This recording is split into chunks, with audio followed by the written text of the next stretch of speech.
Okay, Baltimore City Council Ways and Means Committee. We're here for Council Bill 21-0023R. I am Eric Costello, Councilman from the 11th District, Chair of the committee.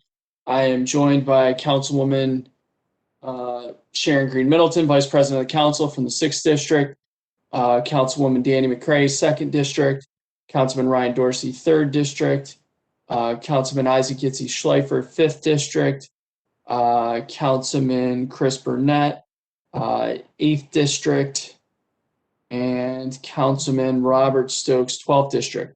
We are also joined by Nina Themlis on behalf of Mayor Brandon Scott, as well as Nikki Thompson and Matt Stegman on behalf of Council President Nick Mosby.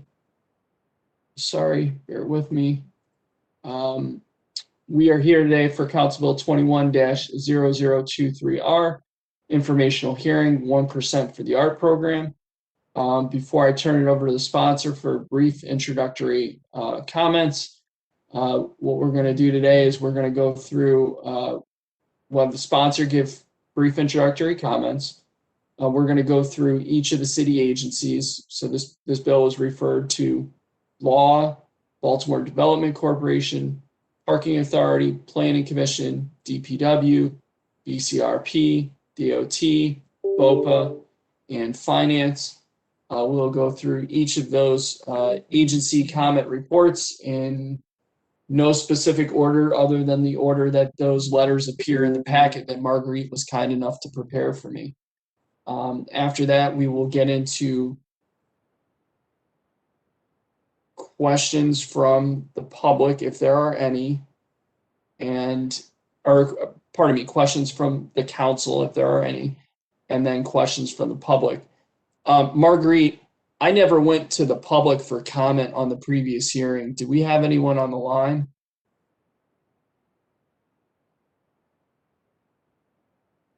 We have two call-ins right now, and the only way I would know if someone wanted to speak, they would have to raise their hand unless I would go down the entire list. Can we go through those? Because I might need to call the previous hearing back to order. I apologize, but I should not have skipped over public comment. That was an error on my part. Now, how do you want me to handle this, Mr. Chair? You want me to go down the entire list? Yeah. Okay. First up is Aaron Bryant. Do you have any comments? This is No, comments. Yeah, this is, I'm sorry to interrupt you, Mr. Bryant. This is comments on the previous hearing, on the small business recovery hearing. No, actually, I'm here to speak on behalf of the Public Arts Commission. Perfect. Okay, you'll get an opportunity to do that in a little bit, sir. Thank you. Okay. Next up is Abby Becker. Do you have anything you would like to say, Abby Becker?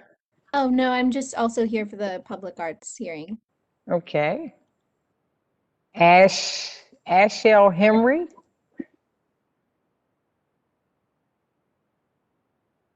Ashel Henry. Do you have any comments for the previous hearing? Okay. I believe caller number 4 is this Chris Ryder, Mr. Ryder? Calling user number 4. Yes, this is Chris Ryer. Okay, we'll come back to you, Can you hear me? sir. Yes, we'll come back to Thank you, you. sir.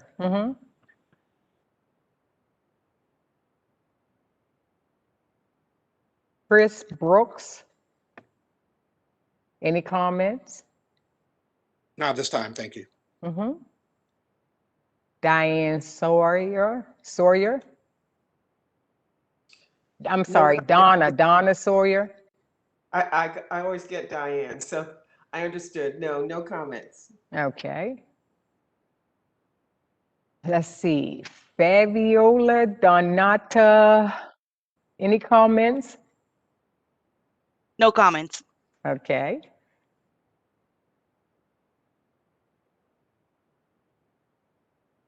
Next speaker is Francis Can't see your last name, but do you have any comments?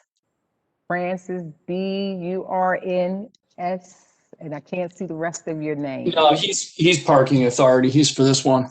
Okay.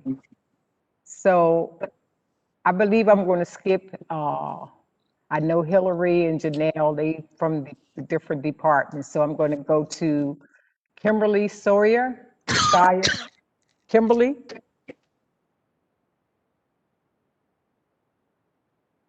Any comments? No, I'm actually here from Councilman Chris Burnett's office. Okay. What about Kirk Shannon? No comment here for the 1% part. Okay. Liberty Perry? That's big food part on it, but dude, like the Becker, Liberty Perry, do you have any I'm pretty comments? sure that's how the law reads. You may want to check with Nina. Yeah, well, Mr. Perry? Okay, and then Natasha. Sam Holmes? No comment. Okay. Summer Wise? Summer's with my staff. Okay, thank you. And last on the list last name is Jayallal. Do you have any comments? How we can legislate to better Hello? our public safety Hello? and support our police officers. So City County is with Councilman Conway's staff. Thank you, Councilman Dorsey. Well, that's it, Councilman, Mr. Chair. Thank you, ma'am. Appreciate it. Okay, so back to this hearing, 21-0023R. So we're going to go to the sponsor for brief introductory remarks. Then we're going to run through each of the agency comment reports, and we'll get to questions from members of the council, and then we will go to public testimony. Colleagues, are there any questions on the format for this hearing? And I see we have Casey Kelleher from Comptroller Henry's office. Did you wish to testify on this? Yes, Mr. Chair, our response should be in the packet. If not, it's on Legistar. Was this bill referred to you guys? Yes. Belatedly. Oh, what was that? Belatedly. Late. Okay. Okay, got it. All right, I didn't see that. Well, I'm glad I asked. Okay, I'll make sure I include you. Councilman Dorsey, you're the sponsor. Please take it away with brief introductory remarks. Thank you, Mr. Chair. Thank you, everybody. It's a big group here because the 1% for art applies to a lot of city agencies. So I really thank everybody for being here, as well as BOPA, who is in charge of the Public Arts Commission, who administers the use of the 1% for art.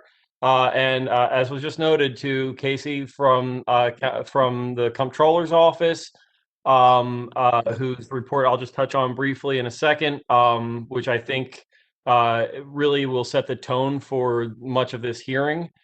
I don't really want to dwell on the importance of public art.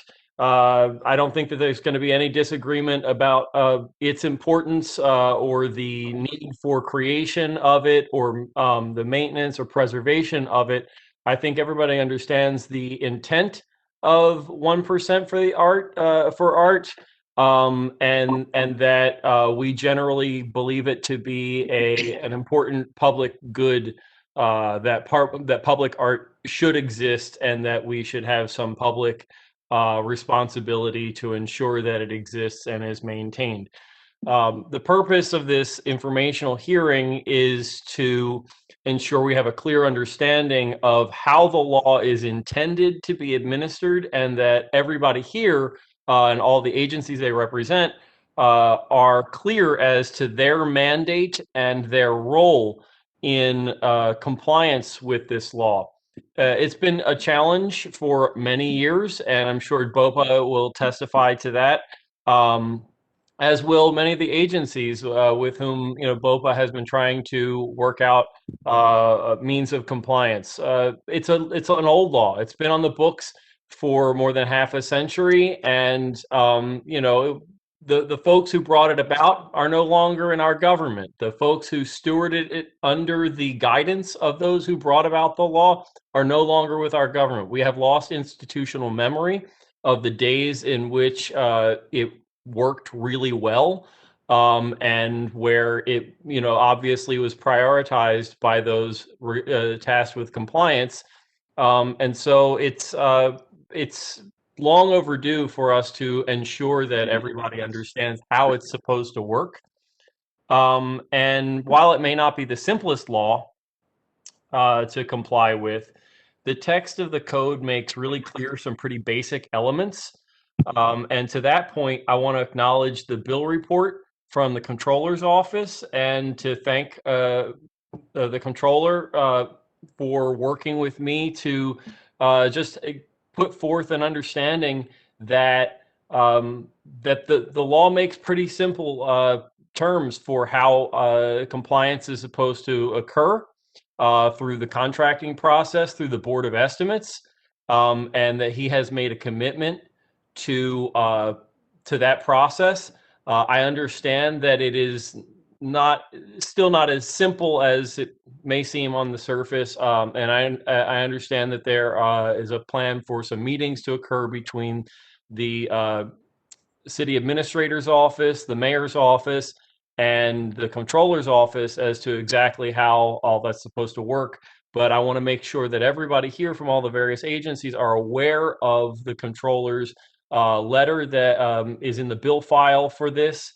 And by the time we walk away from this hearing today, I hope we have a little clearer understanding of where things stand with each of the agencies in terms of compliance, and answer a couple of nitty-gritty kind of questions.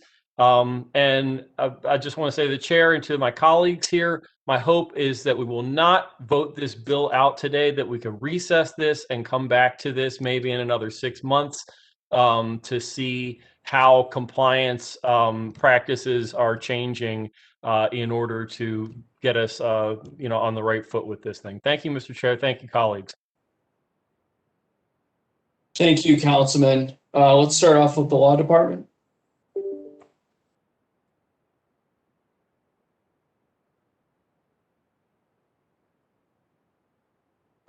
Law Department.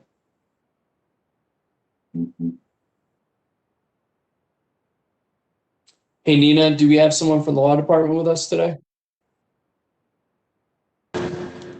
Thank you, Mr. Chair. We did have somebody on for the first hearing. I don't see anyone on for this one. If you want to go to another, oh, I see Hillary Rowley is in as an attendee, if she can be elevated. Thank you, Nina. Marguerite, can you make that happen? Okay, that should work. Can you hear me now? Yes, ma'am. Sorry about that. It looks like I should have caught earlier. I wasn't a panelist. At any rate, yes, we stand by the report. Obviously, would approve it for form and legal sufficiency. Thank you. Anything else to add? Nope, that's it. Nope. Thank you. Baltimore Development Corporation. Hi, good morning. This is Luis Cardona with the Baltimore Development Corporation. We stand by our agency report in support of this bill. Thank you. Parking Authority of Baltimore City. Mr. Little. Pete Little, Executive Director with the Parking Authority. The Parking Authority stands by its response in support of this bill. Thank you. And Pete, just to clarify, the agency comments letter says does not oppose passage. Oh, we support it. Yes. Understood. Yeah, that's what I figured. All good. Thank you, as always, Pete. Department of Planning. I think we have Director Ryer and Kristen Ahern on. Ms. Ryer, we support the bill as in our letter. Anything you want to add, sir? Yes, we would be happy to work with you at BOPA to try, maybe the controller's office, to try to make this work better. We have some ideas. As you know, the capital budget's part of the planning department's portfolio of work. We understand BOPA's problems with the 1%, and we'd be happy to work with you to try to make it work better. I think we have some ideas. Thank you, Chris. DPW, I think we have Ms. Collins on the phone.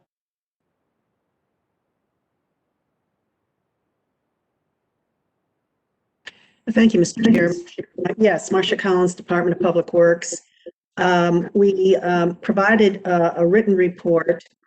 We would agree with the Councilman Dorsey's analysis. We have pieces of the original law, changes made in 2007 to the law, and I think some of our difficulty in navigating this is the history of the older way in which this was applied, and then the application of new changes in 2007. We are happy to work with anyone to make this work better, and we'd be happy to answer any questions once you get into the rest of the agencies have reported. Thank you.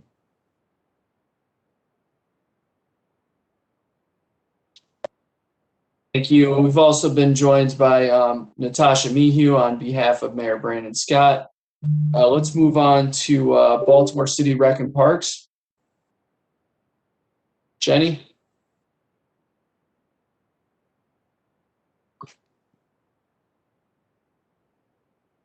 This is Jenny Morgan from we stand by our report. We for the legislation, we're happy to work in whatever capacity needs to facilitate fluent. Jenny, can you do me a favor and turn off your video?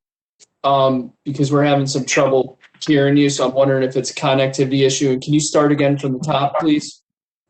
Sure. Can you hear me better? Much better. Thank you. This is Jenny Morgan from Rec and Parks. We stand by our report. We're in support of the legislation, and we're happy to work with the group in whatever way we can to facilitate the 1% working more fluidly. Excellent. Thank you. We have Baltimore City Department of Transportation, Mr. Davis. Good morning, Mr. Chair. Baltimore City DOT stands by its report, which is favorable. And just as the previous agencies have mentioned, we are more than willing to participate in a conversation about how to improve, the adherence to this existing legislation. Thank you. BOPA, Baltimore Office of Promotion in the Arts. I know we have Donna Drew Sawyer and I think Jacqueline Downs. Yes, thank you. We stand by our report, and I actually do have Mr. Aaron Bryant. He's the chair of the Public Art Commission. He has a testimony he would like to share, if possible. Yep, Mr. Bryant, take it away. You're technically an agency official, so.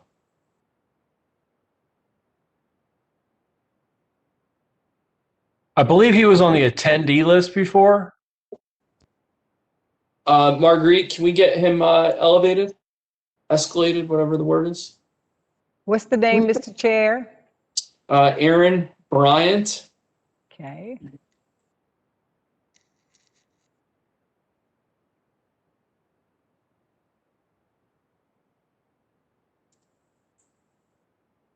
He's now a panelist. Okay. Alrighty. Well, thank you very much, Mr. Chair, and thank you, members of the City Council, for allowing us to speak and to bring this matter forward. I'm glad to hear that folks are really supportive of the idea of guaranteeing the funds that would be made available to public art through the city ordinance. The Public Art Commission would support creating a more efficient and effective process for allocating this 1% for art funding. And in keeping with the city ordinance, we would recommend that Public Arts Fund, one of the things that we've been looking at is how to automatically designate as a line item in capital construction projects for each of the agencies involved. We think this would be a more efficient and consistent way of adhering to the city ordinance for public art to ensure that BOPA and the city receives the funding for art as the ordinance stipulates. So again, thank you for allowing me to speak, and I'm glad to see that this matter has come forward. Thank you, Aaron. Department of Finance. Marguerite, I see that there was not an agency comments report in at the time that you sent this, but I'm pretty certain that Finance's report has since come in, correct? Yes, that's correct, Mr. Chair. That's correct. Thank you. Mara, take it away. Thank you. Mara James, Legislative Engagement Lead for the Department of Finance. We stand by our report. As Director Ryer noted, the capital budget is managed by, managed by the Department of Planning. The Department of Finance plays a very small role. However, I should note that the Bureau of Accounting and Payroll Services, BAPS, has been in conversation with BOPA about trying to help provide some data on capital accounting to help aid in this work. In addition, I should note just the Department of Finance's stance around allocating special funds that it can cut into flexibility around funding in general. That is just a stance that we take for the operating and the capital budget. And just wanted to note that, as always. Thank you. Thank you. That's all the agency reports, and then Casey Kelleher, Office of the Comptroller Bill Henry.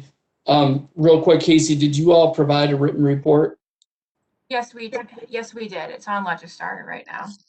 Okay, thank you. Go ahead, take it away. Sum it up. Okay, thank you. So good morning, Chairman Costello and members of the Ways and Means Committee.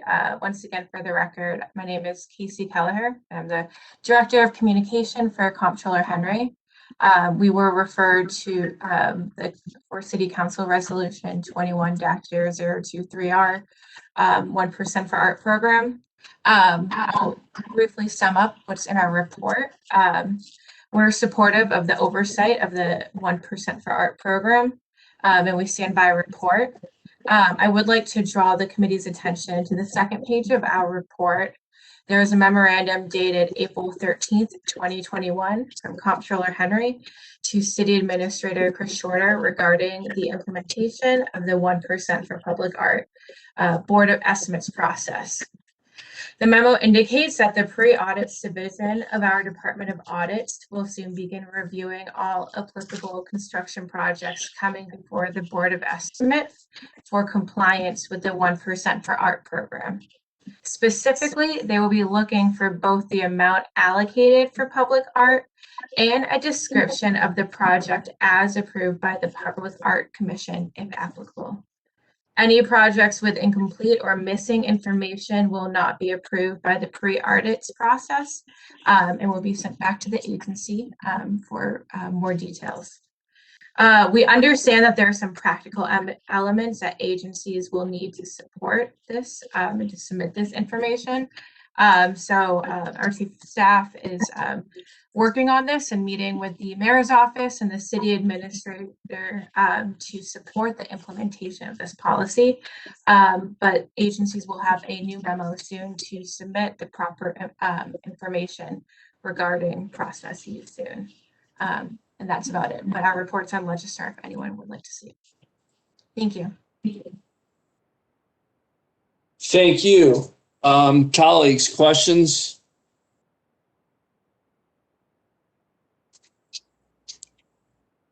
I could start, Mr. Chair, but I'm happy to defer to others. Let's not everybody run at once here. Yeah, thank you, Mr. Chair. I want to ask BOPA, I guess, do they have a sense of, are they in a position now where they're working with agencies, various agencies, to understand what may have been,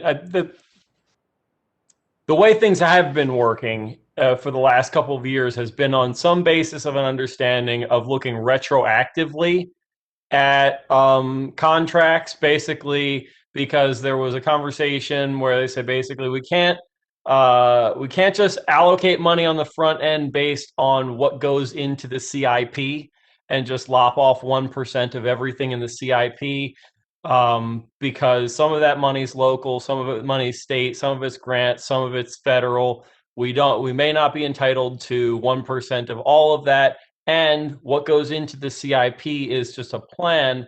And what we really are supposed to be doing is collecting 1% on actual expenditures.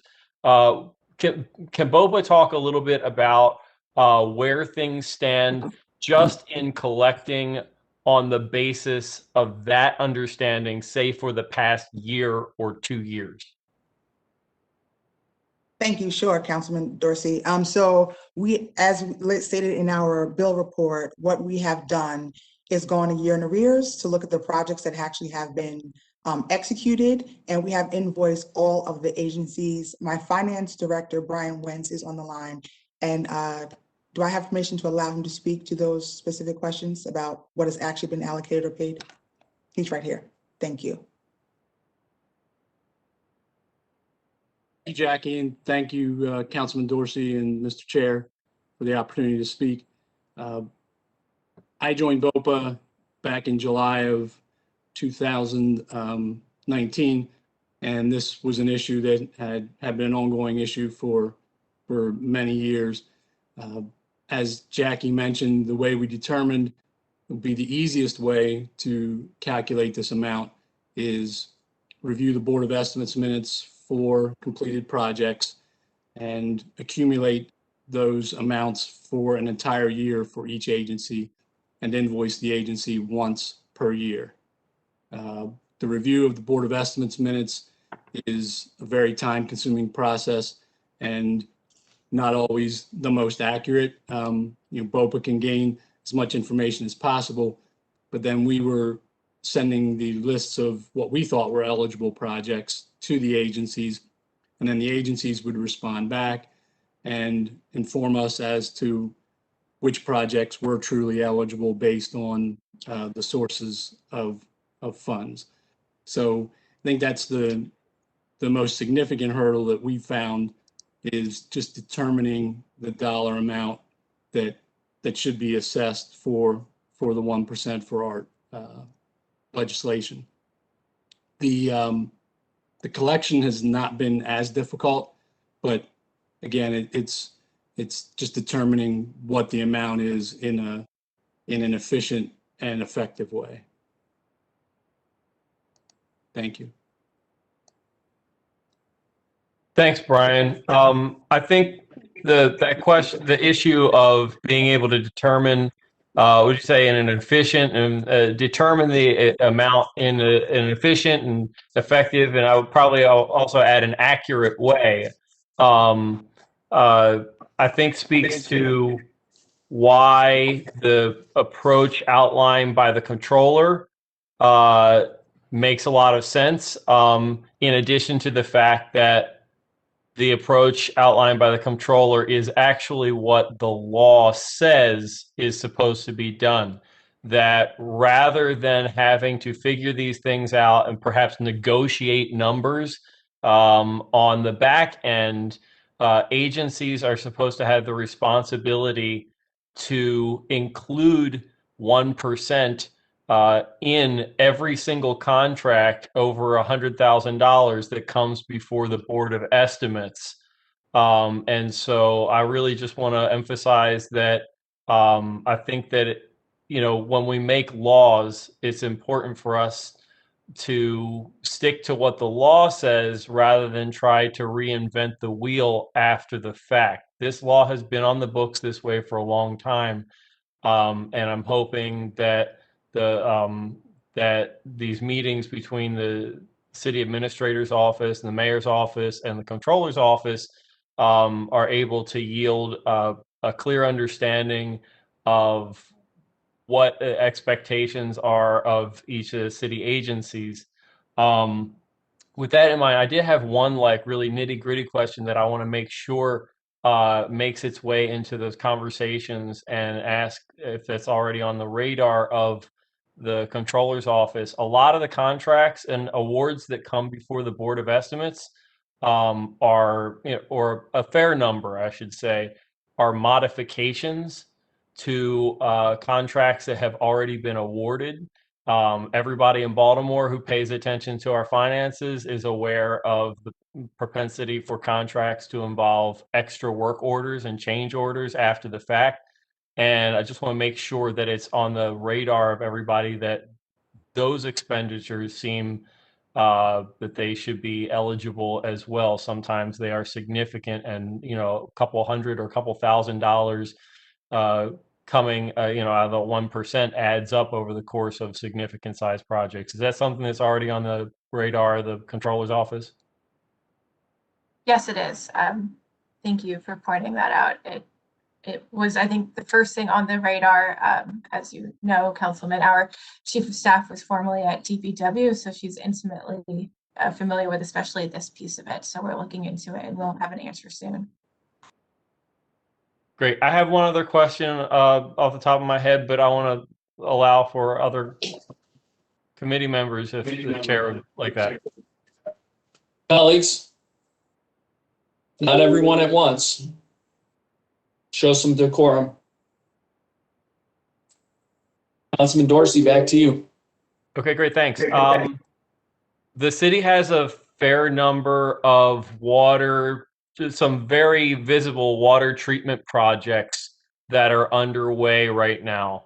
The law does specifically make a unique provision related to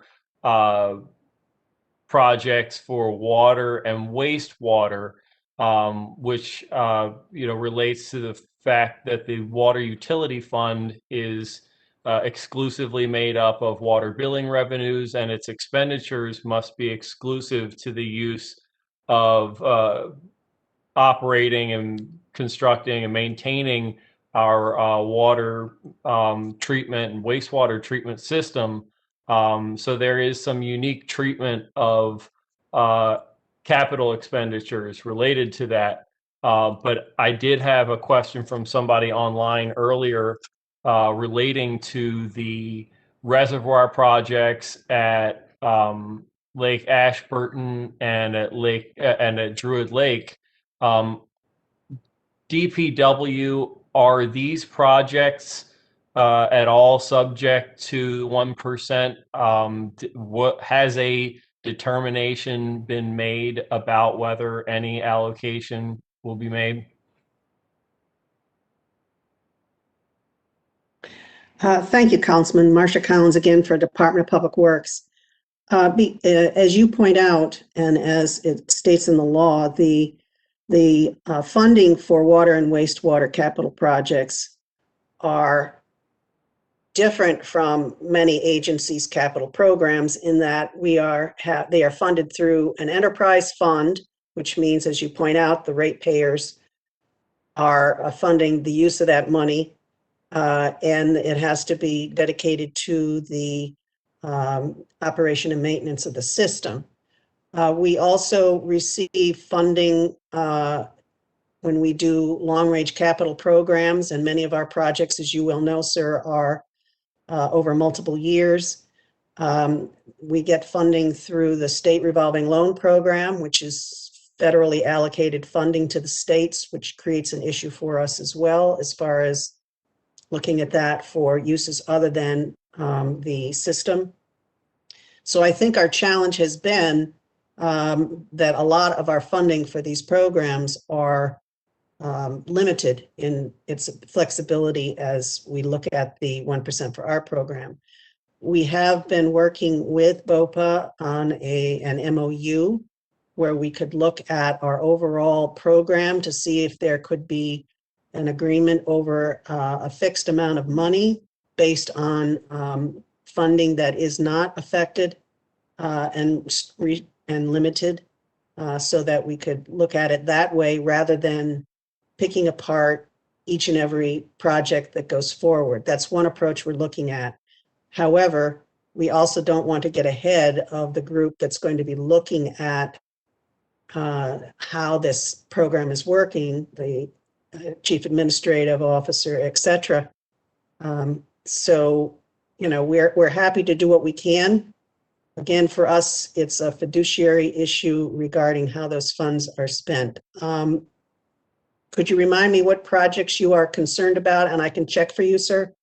Very significantly costly projects at Lake Ashburton and Druid Lake. Yeah, those are, okay. I'll double check, but they're all, again, enterprise funds, state revolving loan funds.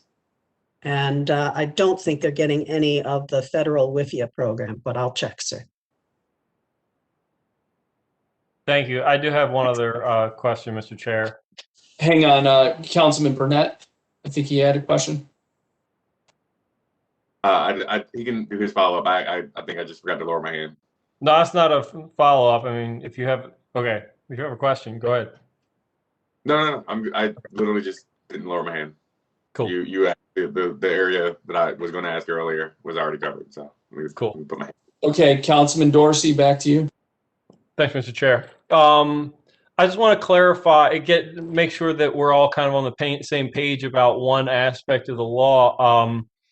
There have been, in some of the conversations I've had, it seems like in the past, agencies maybe tried to inject themselves into the process in terms of like deciding what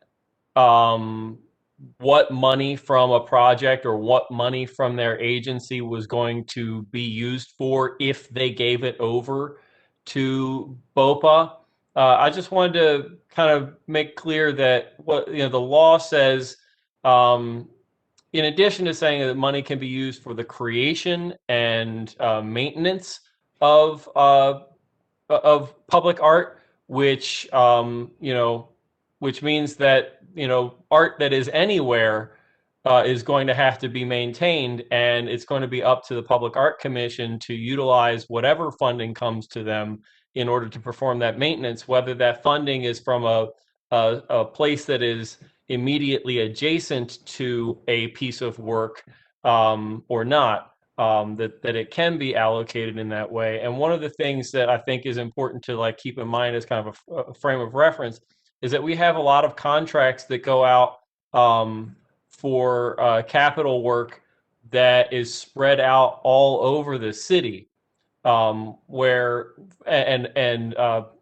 the tech contracts for DOT's resurfacing projects is a good example of that. We may see a few $100,000 expended on one street in one neighborhood and a few $100,000 somewhere else in a different neighborhood, and you see these kind of pots of this contract distributed all throughout the city. It doesn't mean that a piece of public art or the maintenance of a piece of public art next to each of those streets that got resurfaced is the only acceptable kind of expenditure of this fund. That the law allows pretty plainly for that total pot, say, of one tech contract to be to have its 1% allocated to the Public Art Commission to use as the Public Art Commission sees fit. It is the case, however, that in certain cases, a piece of public art will be created right near or at the site of a specific capital project. The Harford Road Bridge project in my district is a good example of that. This project includes a passageway, a tunnel underneath of the road, inside of which a piece of public art will be placed that's funded through this 1%. But that's not always the case. And I just want to make sure that everybody understands that. And if there's anything that BOPA wants to add to that to give clarification, I just want to invite them to do that. Thank you. That's a very valid point and a part of some of the misunderstanding and just miscommunication with what's happening. I've been at BOPA for a little over 2 years now, and I have seen record where there have been specific agencies that when they had capital construction projects happen within their department, they allocated the funds just to the pot, and they have specifically said, we have this X amount of project going on, and 1% of the project is this amount, and we are foregoing the usage of the funds toward the project. We are allowing these funds to go toward the percent for art pot. That dates as far back as, I believe, 2016, 2017. So I know we have done that, and that has been the relationship between BOPA and some city agencies.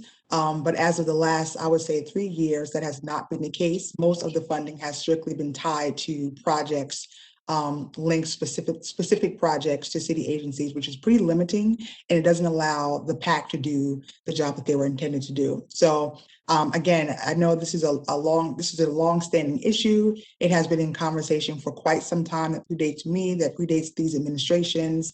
But I've seen it done both ways.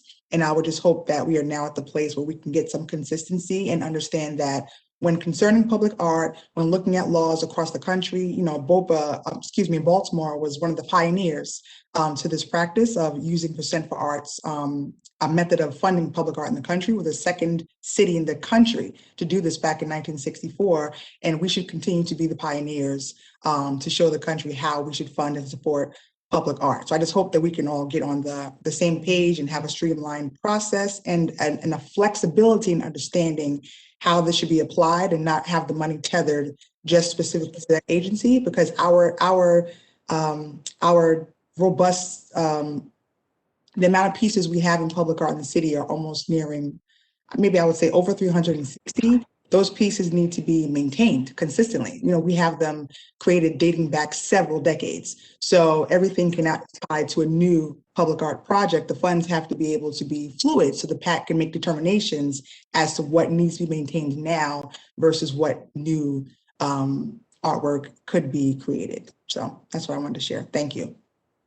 And if I could just add, thank you for bringing all of that up, Jackie, because not only was Baltimore one of the pioneers in 1964, Baltimore was predating even Lyndon Johnson when in 1968, Johnson creates the NEA and the NEH and all of these federal funded programs to bring art and humanities into communities, because he knew it could transform communities, particularly communities that were suffering from racial segregation, that were dealing with civil rights issues. 1968, when we're having riots all across the country, we have the federal government coming in 1968 saying that art in our communities can bring communities together.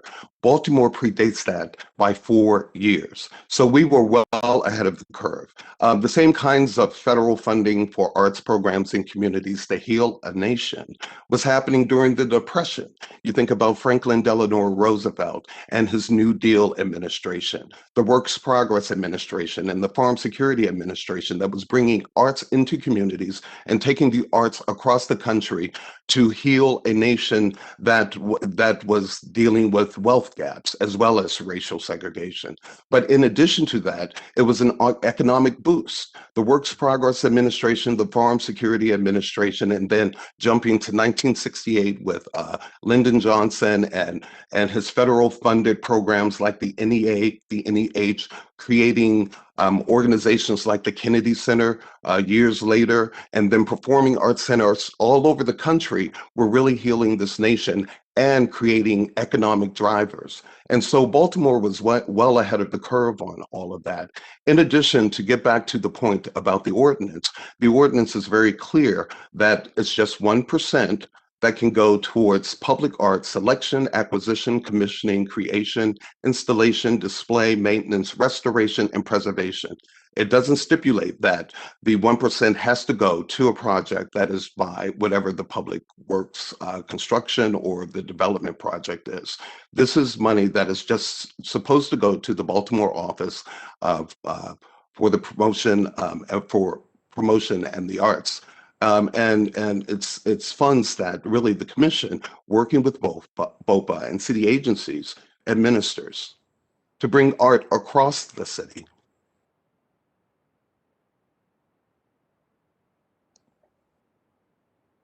Thank you.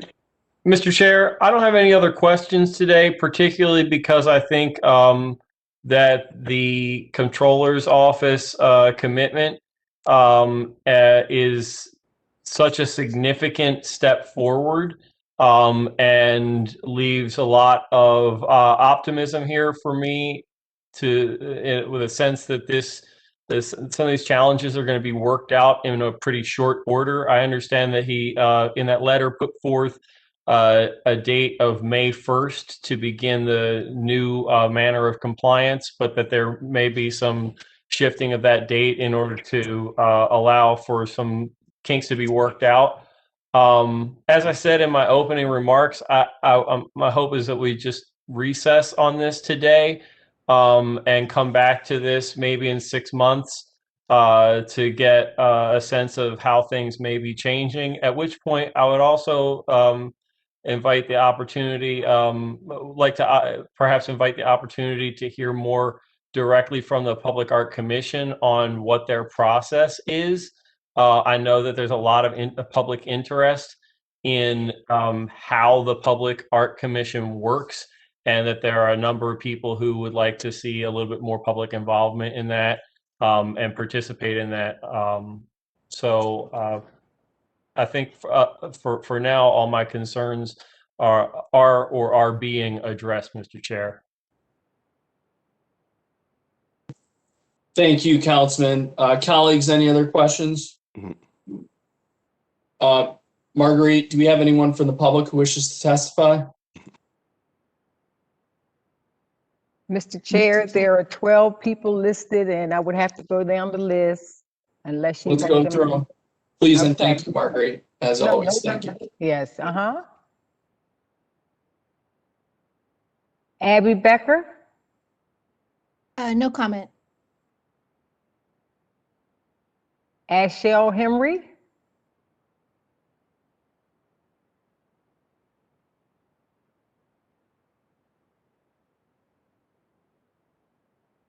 Chris Brooks, Thank you for holding this hearing. I have no further comment.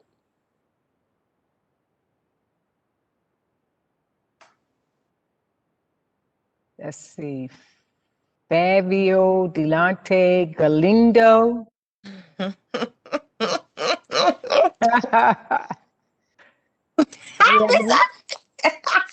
Do you have any comments?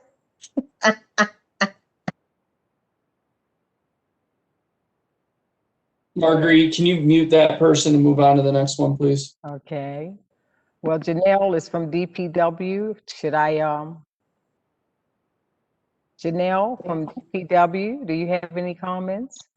No additional comment to what Marcia said. Okay. Julia Boone. Julia Boone, do you have any comments?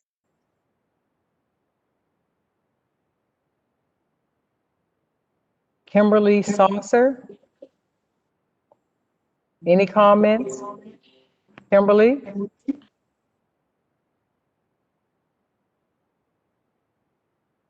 Kirk Shannon.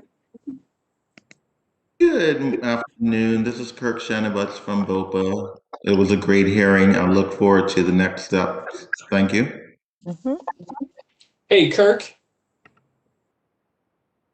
Kirk? Yes? Hey, we miss you at City Hall. Thank you. That's so nice, Councilman. Thank you. Absolutely. Sam Holmes. I'm satisfied with the comments, questions, and testimony of today. Thank you.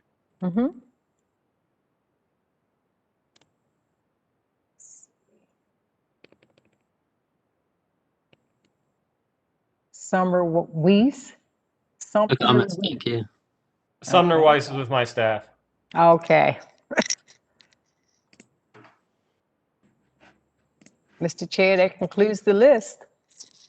Thank you, city agency officials. Thank you very much for joining us today and for all your great work. We are now in recess.